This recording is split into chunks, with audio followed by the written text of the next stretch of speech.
After remaining silent for weeks, she is now rushing to put an end to the chaos. Is it the media pressure, fan backlash, or the league's attempt to preserve its reputation? Either way, something is wrong, and the internet is already calling it too late. The league now cares after Caitlin Clark is insulted, slammed, and poked on national television, and suspensions are thrown into the air. This could be the WNBA's way of saying, "Oops, we're bad." Okay, let's go back to the fourth quarter. The action is intense, the tempo is quickening, and Caitlin's emotions are running high.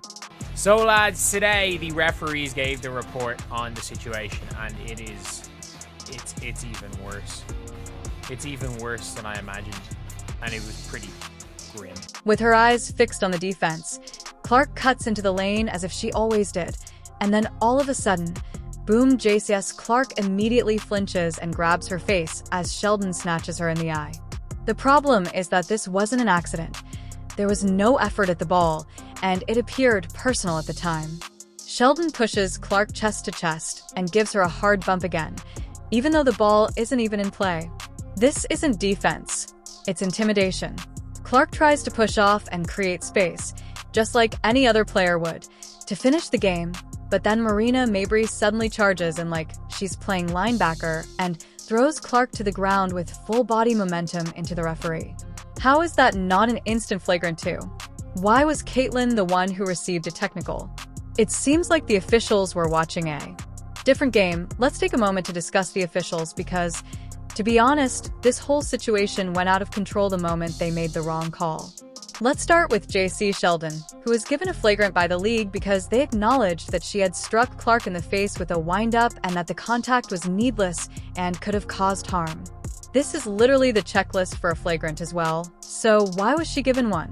Then came Marina Mabrey, whose shove was so wild that it came after the whistle, leaving Caitlin vulnerable, holding her eye, sending her crashing into a referee, but the league stated, I quote, "It didn't rise to the level of ejection. I apologize." Wind up, and it was to the face.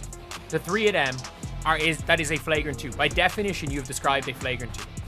Unnecessary contact. Wind up and unnecessary. The two of those can be a flagrant 2. And face. You have described why was it a flagrant 2.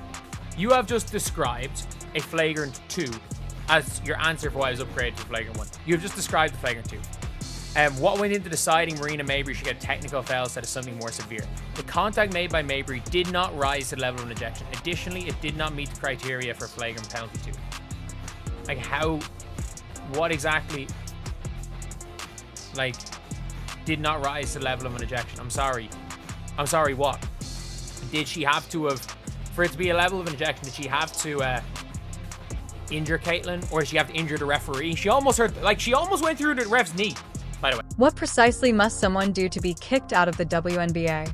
Sending someone to the hospital then. To top it all off, this wasn't just bad officiating, it was dangerous. Within minutes of the final whistle, clips were going viral online, including slow-motion replays, breakdown videos, zoom-ins on the eye poke, freeze frames of the shove, and comment sections.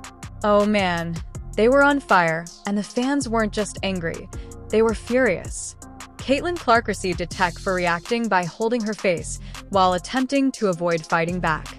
Everyone, from casual viewers to ardent WNBA fans, was incensed and asking why no one was defending Caitlin Clark. This wasn't the first time she had been foul called. She had been trash-talked, shoved, and targeted. But this time it was different because the entire incident was captured on camera. It was ugly. NBA players began tweeting about it, and before you knew it, the WNBA couldn't keep quiet any longer, so they dropped the hammer, suspending Jacy Sheldon and Marina Mabrey. However, the question is whether the league would have taken action if the internet hadn't lost it, or if this had been ignored like all the others. Cathy Engelbert, the WNBA commissioner, the person who should be the voice of reason and the one to take charge when the league is in crisis, was the one who remained utterly silent during all of this commotion.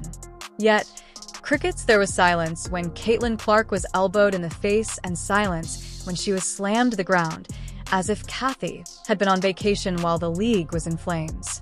However, after social media went viral after ESPN replayed the eye poke and fans began yelling, "Protect Clark," Kathy abruptly woke up and wanted to appear as though she cared. She is now making statements, reviewing footage, and suspending players. Where was all that energy when it really mattered? It seems like she's more of a firefighter attempting to put out fires that she allowed to spread for far too long. This isn't leadership, it's PR panic mode. The players and fans can see through it, and let's face it. The real question is whether Kathy actually cared or if she was merely trying to hide the mess she allowed to happen. Now, let's talk about Sophie Cunningham, the only player who actually spoke up during the game. When the referees refused to shield Caitlin and the league was dozing off, Sophie said enough late in the game to go straight at Jacy Sheldon. I mean, straight at her. It wasn't dirty or reckless. It was a message that you mess with Caitlin, you mess with me. Sophie was indeed removed. CCCCCC. Let's face it, Sophie earned her stripes that night by doing what teammates are supposed to do. She had Clark's back. And guess what? No one touched Clark for the remainder of the game. Sometimes you need someone to draw a line in the sand, and Sophie did it in bold marker. Whether Sophie is the hero of this story is debatable, but she most definitely wasn't the villain. This entire situation serves as a wake-up call for the WNBA as a whole, not just the referees. Because if you can't protect your biggest star, what are we doing here? Not only is Caitlin Clark a fantastic player, but she's also the reason TV ratings are rising, fans are packing arenas, and jerseys are flying off the shelves. Despite her impact on the league, she's being treated like a punching bag. This isn't about favoritism. It's about safety, respect, and maintaining a fair and clean game. Since the league's reputation is currently at stake, what will happen next? Will they begin to take protection seriously, or will this just be another story that fades in a week? Let me make this clear to the fans. Are not foolish they witnessed the eye poke, the shove, and the league waiting until the internet compelled them to act. Now, fans are speaking out more than ever, boycotting games, and this isn't just Fever fans.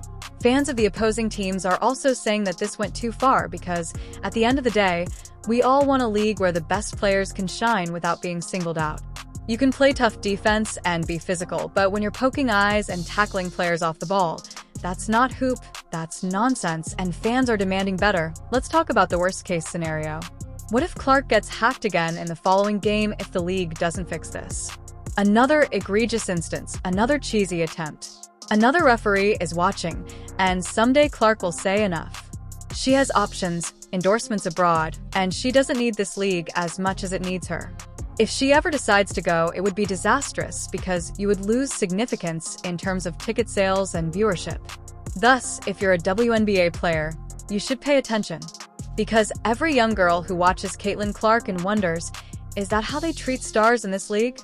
Is affected by this, not just one player. This wasn't merely a suspension, and it most certainly wasn't simply another difficult game. Rather, it was a major turning point that might influence the league's future as a whole.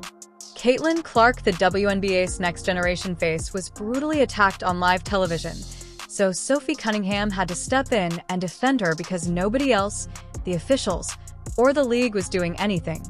The officials lost control, the league panicked, and the fans, made their voices heard. This wasn't an isolated incident. It revealed everything that had been simmering beneath the surface, including the poor officiating, the top-level silence, and the disrespect directed at the one player who has brought in more fans and ticket sales than the league has seen in years. However, perhaps this is the much-needed wake-up call. The WNBA is finally realizing that you can't just let your stars get jumped and expect everything to be okay, because let's face it, you can't build the league's future while standing by and letting your largest attraction get slapped across the face, pushed to the ground, and blamed for it. And that's it. If the WNBA doesn't take responsibility for this mess, the referees go blind, and the league waits until the internet blows up before taking any action. Really, though, Kathy Angelbert decides to take action after the entire basketball community attacks her. Come on, that's not leadership. It's damage control with a dash of phony urgency. But here's the thing. Fans aren't stupid. We saw it, felt it, and we're not letting it go because if this league is to grow and be taken seriously, it can't continue to treat its biggest star like she's disposable. Let me know in the comments if you believe the suspensions were a genuine accountability measure or merely a publicity stunt to quell the ire. Perhaps this is the moment the WNBA finally wakes up this time, but if not, don't be shocked when the supporters, sponsors, and possibly even Caitlyn herself say enough.